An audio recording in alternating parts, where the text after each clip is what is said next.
Ostrava je třetí největší město v České republice, jak počtem obyvatel, tak svou rozlohou. Ostrava prošla v minulých letech významnou transformací.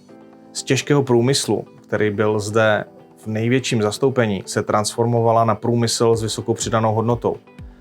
Automobilový průmysl, IT průmysl a inovace, to je to, co má dnes Ostrava ve svém DNA. Tento inovativní přístup převzal i dopravní podnik Ostrava, který patří mezi nejmodernější dopravní podniky v České republice. Dopravní podnik Ostrava odbaví více než 100 milionů cestujících ročně. Avšak v covidových letech to bylo méně než 80 milionů cestujících. Dopravní podnik Ostrava má více než 2000 zaměstnanců. V Ostravě jezdí tramvaje, trolejbusy a autobusy. Máme více než 600 vozidel. V roce 2020 jsme upustili od používání těchto starých elektronických označovačů papírových jízdenek. Od roku 2020 je naše veřejná doprava čistě bezpapírová. Tyto označovače dosloužily po více než 25 letech a jejich provoz už byl značně neefektivní, protože naši cestující si už zvykli používat chytré elektronické platby, u kterých už nemuseli přemýšlet, jakou jízdenku si koupit. Dopravní podnik Ostrava byl vždy inovátorem v oblasti odbavení cestujících v České republice. První elektronické platby jsme zahájili již v roce 2009 pomocí SMS jízdenek.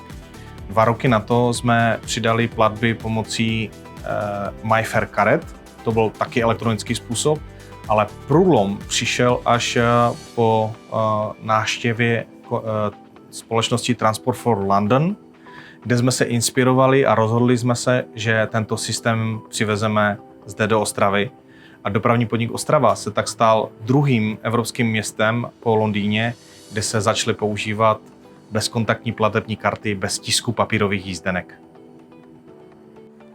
Od roku 2016 se tak v ostravských dopravních prostředcích používá již tento odbavovací systém, který přijímá veškeré platební karty Visu, Mastercard a naši cestující si tak zvykli na tento komfortní způsob plateb.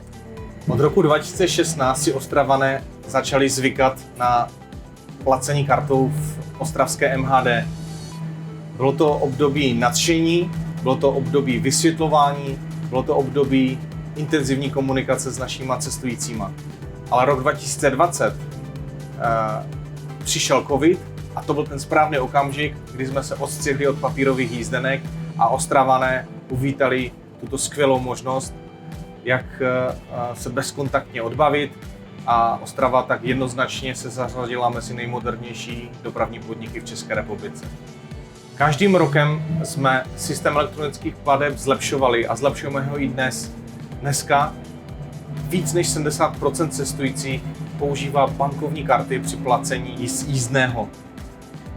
Nicméně 100% elektronické platby jsou doplněné ještě SMS jízdenkama, jsou doplněné platbama pomocí MyFair karty, Odiska a taky je zde možnost používat kreditní jízdenku, které se dá říct, že je to jakousi obdobou Oyster karty v Londýně. V ostravské městské hromadné dopravě se lidé odbavují ze 100% elektronicky a žádný z cestujících si již nevzpomene na papírové jízdenky. Z papírových jízdenek se stala sběratelská rarita. Samozřejmě nebyly jenom pozitivní odezvy. Někteří lidé si vůbec nedokázali život bez papírových jízdenek představit, ale tyto stížnosti z dnešního úhlu pohledu vypadají velmi směšně.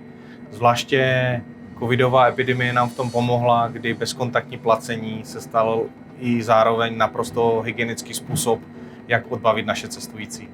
Stížnosti se týkaly například obav, zda se jim správně stáhla částka za jízdu.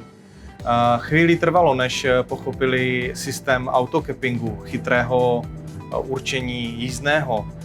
Chvíli se budovala důvěra, že tento systém je spolehlivý, ale dnes již nikdo nepochybuje, že tento systém je ten správný a naprostá většina cestujících je s tímto systémem podle našeho průzkumu spokojená. Implementace však nebyla jednoduchá. Nejenom, že si lidé museli zvyknout, ale museli jsme taky zaškolit naše techniky do celého komplexního systému. Kompletně back office, ve kterém se sleduje správnost proběhlých všech plateb, taky prošel řadou inovací.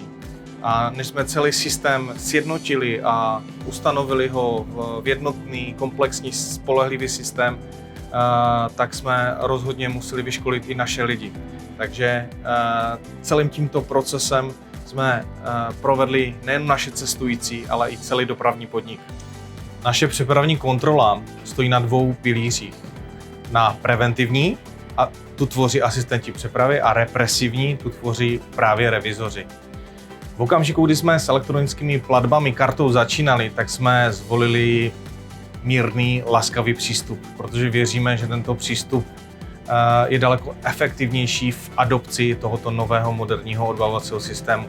A to se nám taky vyplatilo, protože dnes již víme, že ze 70% lidé platí kartou a přijde jim to velice jednoduché, přívětivé. A tuto zpětnou vazbu máme taky od turistů, takže i turisté si velice rychle adaptují tento nový systém a přijde jim hrozně jednoduchý.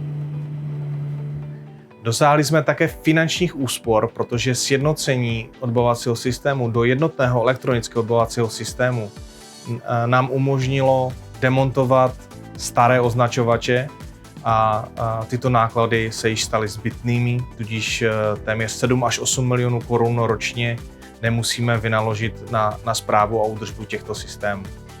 Ale samozřejmě nešetříme jenom naše mzdové náklady a náklady našich techniků a externích firem na správu a údržbu těch starých zařízení, ale šetříme taky časové náklady cestujících, kteří už dneska nemusí do trafik kupovat papírové jízdenky, ale vlastně jsou vždy připraveni nastoupit do městské hromadné dopravy a jet s platným jízdním dokladem. Budoucnost samozřejmě patří digitalizaci a v této digitalizaci pokračuje i dopravní podnik. Od roku 2022 si budou moct cestující dopravního podniku koupit dlouhodobou jízdenku v naší aplikaci, tudíž ve svém mobilním telefonu.